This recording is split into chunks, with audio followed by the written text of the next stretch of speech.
Boa noite, Brasil! Colônia! Urgente! Internacional! Vucu Vucu na França!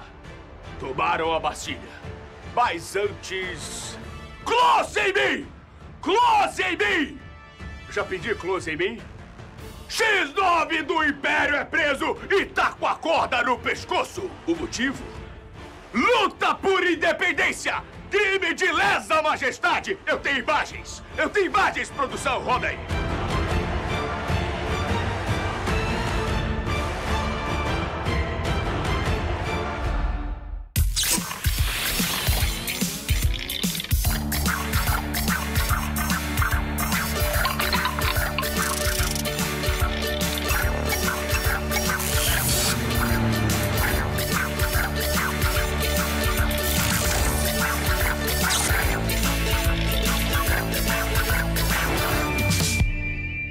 Hora do Enem no ar e para falar de história. E ao longo do último século, a ciência evoluiu muito. A medicina encontrou cura para várias doenças, descobriu novos tratamentos. Sabia que tem um ramo da história que se dedica a estudar todas essas mudanças na área da saúde? E quem conta pra gente é a professora e pesquisadora da Fiocruz, Tânia Salgado Pimenta. Já, porque antes a gente cuida do bem-estar dos nossos neurônios e se prepara pro Enem. Professora Evelyn Morgan. Olá! Bem, professora, seja bem-vinda mais uma vez. Professora, em termos de conteúdo, o candidato pode esperar alguma mudança no Enem desse ano? Acho que em termos de conteúdo nada muda. Pelo menos pra história a gente espera as mesmas coisas. Então o candidato pode ir fundo nos estudos. Só estudar. Vamos ver uma questão? Bora! Roda aí. Hoje nós vamos resolver, primeiramente, uma questãozinha da segunda aplicação do Enem 2016. Bora lá para ler essa questão.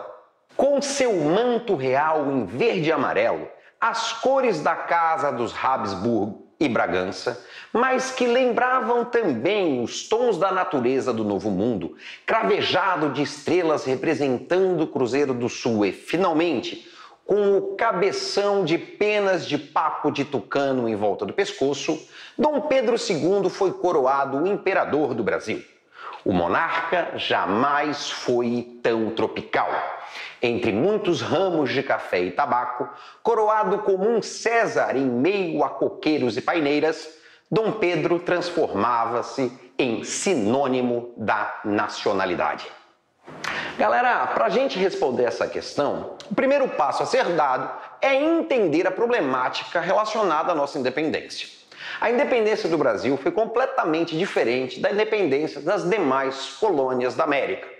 Colônias inglesas, colônias francesas, colônias espanholas fizeram a sua independência muito relacionadas com a crise do sistema colonial, pautadas, na problemática gerada pela Revolução Industrial, que precisava de mais mercados consumidores, pela influência das ideias liberais e iluministas difundidas pela Revolução Francesa e, geralmente, uma luta travada entre colonos e colonizadores. No Brasil, a questão foi completamente diferente. O que aconteceu aqui? Bem, em 1808, Dom João VI foge de Portugal e vem para o Brasil. A ideia dele era se proteger do avanço do exército napoleônico. O que acontece? Ao estabelecer a corte portuguesa do Brasil, a colônia vai conhecer uma autonomia que jamais havia vivido, com a abertura dos portos, com a criação do Banco do Brasil, com o alargamento da estrutura e da infraestrutura urbana do Rio de Janeiro. O que vai acontecer é o seguinte: quando ocorre a Revolução de Porto, Dom João VI se vê obrigado a retornar a Portugal para não perder o trono. Só que ele sabia que esse retorno da corte poderia gerar o início de uma série de revoltas em território brasileiro que inevitavelmente resultariam na fragmentação dessa colônia em uma série de países livres. Então, o que se deu? Um acordo entre pai e filho. Dom João VI vai incentivar Dom Pedro I. Meu filho, faça a independência antes que o povo a faça. Retorna a Portugal e deixa Dom Pedro I aqui, que no dia 7 de setembro de 1822 proclama a independência. Acontece que, entenda, Dom Pedro I vai proclamar a independência, mas ele é o herdeiro do trono de Portugal. No primeiro reinado vão haver dois partidos, o Partido Brasileiro e o Partido Português. Então, entenda, a independência do Brasil não tornou o país de fato independente, porque manteve o Brasil vinculado à política portuguesa, manteve a mesma estrutura econômica e a mesma estrutura social do Brasil colônia. O que acontece é o seguinte, em 1831, Dom Pedro I abdica. Começa então o período regencial, onde pela primeira vez em nossa história, brasileiros governam o Brasil. Quando termina esse período regencial, em 1840, vai começar o segundo reinado. Quem é Dom Pedro II? Dom Pedro II é filho de Dom Pedro I, também dinastia de Bragança, também com essa rusga portuguesa. E o que Dom Pedro quer? Ele quer afastar essa ideia da ligação dele com Portugal. E é isso que a gente está vendo aqui no texto, né? Com seu manto em verde e amarelo, que apesar de ser as cores da dinastia deles, é também os tons da natureza do Novo Mundo. A gente vê, o monarca jamais foi tão tropical. Dom Pedro se transformava-se em sinônimo de nacionalidade, ou seja, qual é a ideia? Colocar Dom Pedro II é brasileiro, Dom Pedro II louva o Brasil e não Portugal. Tendo em vista isso, rapaziada, qual é a resposta correta dessa questão? Vamos dar uma olhadinha nas alternativas? No segundo reinado, a monarquia brasileira recorreu ao simbolismo de determinadas figuras e alegorias. A análise da imagem e do texto revela que o objetivo de tal estratégia era: alternativa A, exaltar o modelo absolutista e despótico. Alternativa B, valorizar a mestiçagem africana e nativa.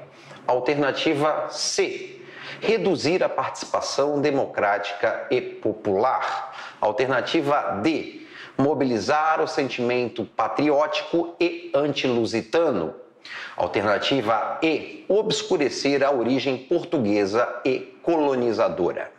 Então, galera, tendo em vista o que foi colocado e tendo o texto como base, que termina com Dom Pedro torna-se sinônimo de nacionalidade, qual a alternativa correta? Obviamente, a alternativa E, que coloca que a tentativa era obscurecer a origem portuguesa e colonizadora do nosso monarca. Valeu! Valeu, professor Otto! Professora, em questões como essa, se o candidato não está acostumado, não está familiarizado com a imagem, faz como?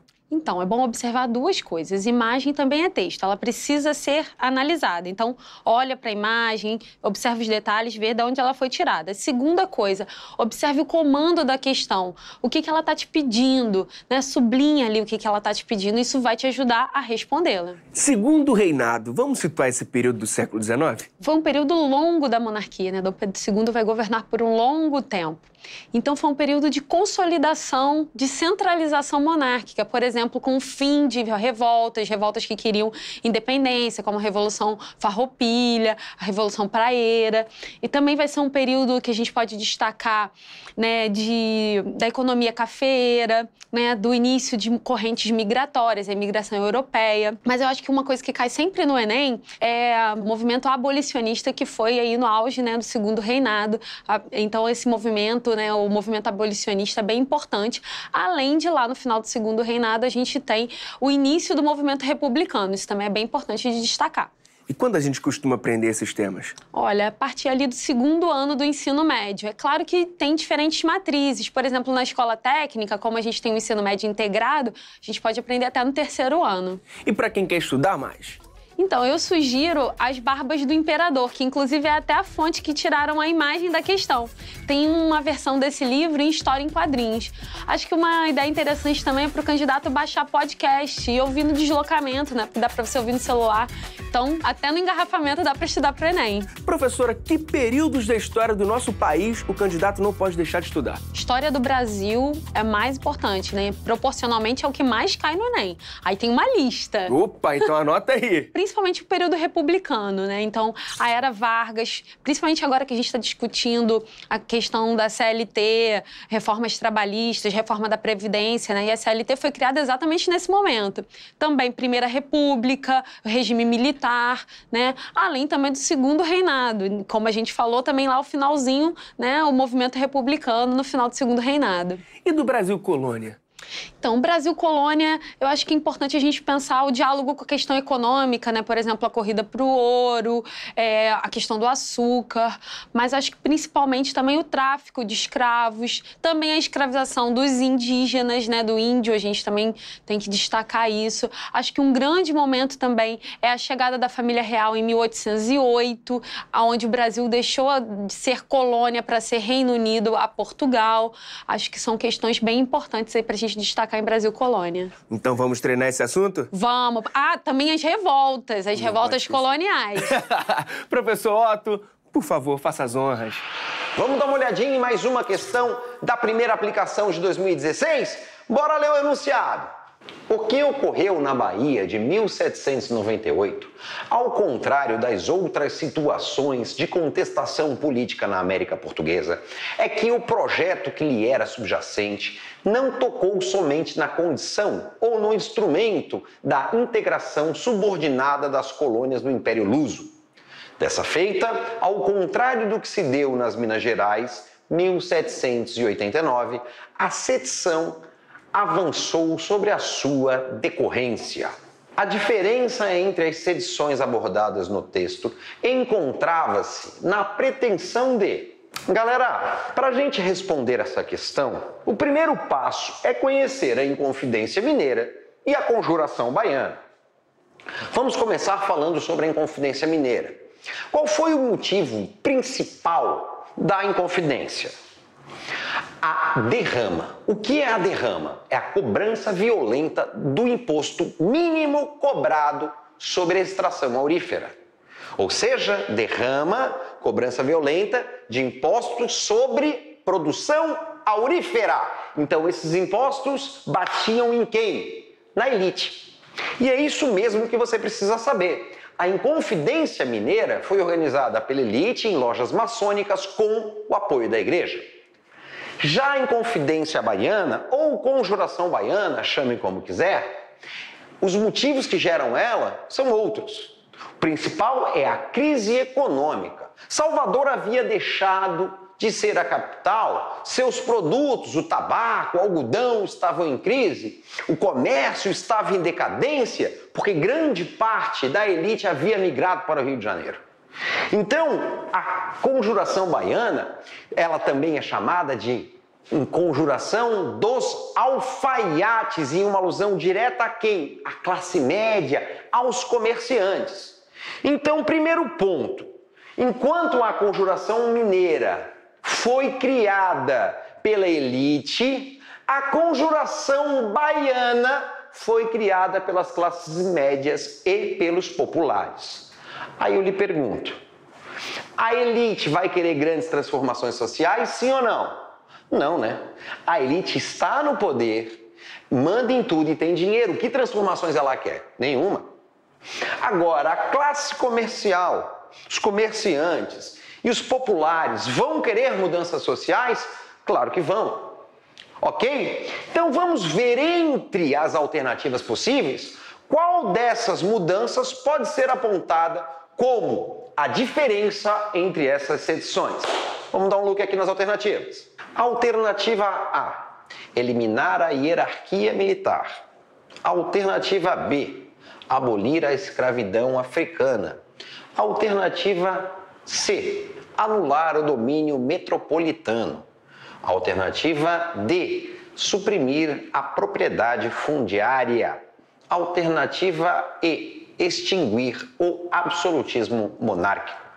Galera, toda vez que a gente estuda a Inconfidência Mineira, a gente vê que a grande influência foi a independência dos Estados Unidos. Quando a gente estuda a Conjuração Baiana, a gente percebe que sua grande influência foi a Revolução Francesa. Mas por que alusão à independência dos Estados Unidos? Por que alusão à Revolução Francesa? Os Estados Unidos fez a sua independência mantendo a escravidão. A Revolução Francesa, durante seu período conhecido como Convenção ou República Jacobina, aboliu a escravidão em todas as colônias francesas. Como eu havia falado para vocês, que mudanças sociais a elite vai querer? Nenhuma. A elite escravista vai querer acabar com a escravidão? Não. Agora, um comerciante, para a classe média comerciante, é jogo acabar com a escravidão? Claro que sim. Morre um escravo e nasce um consumidor. Então, qual é a grande diferença entre a Conjuração Baiana e a Inconfidência Mineira?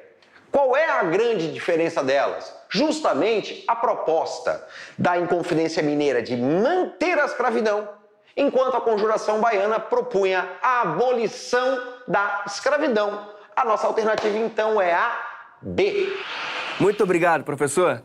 O Otto deu o contexto, a resposta, mas eu quero voltar lá no enunciado, professora.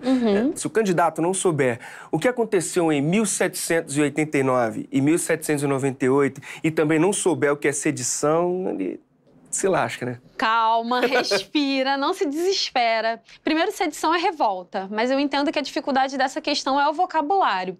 E aí, o que você pode fazer? Olhar lá no enunciado e ver o que pode te ajudar. Por exemplo, fala lá sobre revoltas, né, com movimentos de contestação na América Portuguesa. Então, então fala de Minas Gerais, Bahia, movimentos de contestação na América Portuguesa e realmente na escola a gente fala, né, alguns professores até falam de revoltas separatistas. Então isso pode te dar uma pista, né? Essa questão mostra muito bem o que você falou lá no primeiro bloco, né, de prestar atenção ao comando da questão. Lá diz diferença e não semelhança. Por isso que é importante sublinhar lá o comando da questão, porque você está cansado, a prova longa. Então isso vai te ajudar a eliminar os distratores e chegar até o gabarito. Agora, o professor Otto explicou o que são os movimentos de 1789 e 1798. Mas o que aconteceu com eles? Eles foram duramente reprimidos, seus líderes foram presos, expulsos da colônia, né? Tanto é que o Tiradentes, essa imagem que a gente tem de herói, né, feriado nacional, isso só vai acontecer na República, né? Durante o período do Império e da colônia, ele era visto como um bandido. Para entender melhor, professor, o que estava acontecendo no mundo ajuda a explicar essas revoltas? Com certeza, Landi. Em 1776, a gente tem a independência dos Estados Unidos. Em 1789, a gente tem a Revolução Francesa. Né? A gente tem os ideais iluministas, né, de razão, liberdade, igualdade. Então, essas ideias chegam na colônia, né, e vão influenciar esses movimentos. Sempre que a gente fala de reforma liberal, isso tem a ver com a burguesia, com o conceito de burguesia? Nem sempre, né? O próprio conceito de liberalismo ele vai mudando ao longo do tempo. Tanto é que a gente hoje chama de neoliberalismo, né? Mas o surgimento do liberalismo está, sim, ligado à classe burguesa. Por quê? Porque ela queria reformar. Era uma sociedade de antigo regime, lembra? De privilégios, nobreza. E aí chega a burguesia e quer mudar isso, né? Quais os princípios lá do liberalismo que vão se consolidar principalmente no século XIX? Para lembrar lá para o candidato, né? A não intervenção do Estado na economia, o princípio e a afirmação, né, do individualismo, de que todos os homens são iguais perante a lei. Então, a burguesia ela vai questionar essa sociedade estamental, né, dividida lá em classes, e vai fazer revoluções, como a Revolução Francesa, a independência dos Estados Unidos, e vai influenciar o mundo todo. E se a gente quiser aprender um pouco mais sobre esse conteúdo? A gente pode buscar, por exemplo, um filme novo, né, do Marcelo Gomes, que se chama Joaquim, que é uma reinterpretação sobre a história de Tiradentes. Professora, mais uma vez, muito obrigado pela presença. Eu que agradeço. Você sabia que estudar história faz benzão pra saúde? E não? Então pera aí que você já vai entender. Porque a nossa convidada de hoje é historiadora, professora e pesquisadora especializada em História da Saúde. Vem pra cá, Tânia Salgado Pimenta. Tudo bem? Tudo bem. Seja bem-vinda. Obrigada. O que é a História da Saúde? Bom, História da Saúde é um termo que a gente usa, mas que abarca também um universo enorme, né? Que é a história das doenças, a história dos doentes, história das epidemias, dos hospitais, das instituições, né, relacionadas à saúde. E você se especializou em alguma área? Sim, eu sou especializada em História da Saúde no Rio de Janeiro, no século XIX. Especificamente, a história da escravidão, como as doenças afetaram esses grupos, né, da população, da sociedade carioca no período. E qual a importância de conhecer a história a partir dessa visão, professora? A história lida também com o processo, né? O processo no tempo. Então, a gente presta atenção nas mudanças. As coisas não são iguais. Hoje em dia, por exemplo, a gente tem a concepção de que a ideia, né, de que saúde é um direito para todos. No século XIX, não era nada assim, né? A saúde era como se fosse era uma caridade prestada pelos grupos mais ricos, que se organizavam em torno de irmandades, de associações e prestavam algum tipo de assistência aos mais pobres. E onde você busca informação sobre esses assuntos? Nos arquivos, nas bibliotecas, e a gente busca em teses médicas, em jornais do período. Então, tem diversos lugares que você pode acessar essa documentação para fazer pesquisa. Hoje em dia, né, a gente tem acesso à documentação digitalizada na internet, né? Então, é muito mais fácil para o pesquisador, para quem está começando na graduação, acessar um site da Biblioteca Nacional e fazer a pesquisa a partir dos parâmetros do projeto de pesquisa e tal, mas é muito mais fácil. E para estudar a história da saúde, tem que saber biologia? Não precisa saber biologia, né? Mas, eventualmente, é interessante saber, porque uma das questões que a gente enfrenta, né, os historiadores da saúde, principalmente os que trabalham com o século XVI, XVII, XVIII, XIX, é que as doenças, às vezes, tinham determinados nomes, que hoje em dia a gente até usa esse mesmo nome, mas não significava a mesma coisa no período estudado, ou então tinham doenças que tinham outros nomes e que hoje em dia ou não existem, não são nomeadas. Por exemplo, no século XIX, no começo, né, muitas doenças eram denominadas como febres pútridas, febres miliares, febres palustres. Até metade do século XIX no Brasil não tinha uma nosologia, que era um catálogo de doenças, né, e explicação sobre as doenças. Então, cada médico descrevia aqueles sintomas da forma como ele, né, e nomeava da forma como ele queria. E você, tendo algum conhecimento de biologia ou pedindo ajuda para quem tem conhecimento de biologia, fica mais fácil você tentar delimitar sobre o que aquelas pessoas, né, 200, 300 anos atrás estavam falando, né? E como você se interessou por essa área? Eu me interessei porque eu trabalhava primeiro na graduação, né, com escravidão. A tentativa dos escravizados e de seus descendentes de construir e reconstruir seus laços sociais, laços familiares aqui no Rio de Janeiro, no século XIX também. Então, trabalhando com a documentação, você sempre vai se deparar com algumas referências a doenças dos escravos que desvalorizavam os preços deles, ou então a tratamentos. Bastante recorrente era a sangria nesse período, né? A sangria? A sangria era uma forma de conseguir esse equilíbrio no corpo humano. Aí os médicos faziam ou mandavam fazer a sangria, cortando a pele da pessoa, pegando algum objeto que provocasse um vácuo e fazia sair sangue, para provocar esse equilíbrio, né? Mas como era uma atividade que a pessoa tinha que tocar no paciente, né, cortar, lidar com sangue e tal, ela era relegada aos escravos e seus descendentes. Só que estudando esse tema, a gente também pode analisar isso como uma escolha para exercer esse ofício relacionado à saúde e melhorar suas condições de vida. Muitos conseguiram comprar a própria alforria exercendo a atividade de sangrador, né? E para quem está ouvindo esse papo, se interessou pelo assunto, quer seguir esse ramo, qual é a dica? No ensino médio mesmo, a gente tem um programa que é o PROVOC, que é o Programa de Incentivo à Vocação Científica. A gente tem um programa de pós-graduação em História das Ciências e da Saúde na Fiocruz. Tem uma revista que é super conceituada, que é História, Ciências e Saúde Manguinhos. Então, por aí a pessoa pode desbravar um pouco desse campo. Show de bola. Professora Tânia, muito obrigado pela sua presença. Obrigada. Por tirar as dúvidas. Obrigado mesmo, viu? Tá. Já entenderam, né, galera? Para ter um futuro saudável, só curando as doenças do passado. Até a próxima!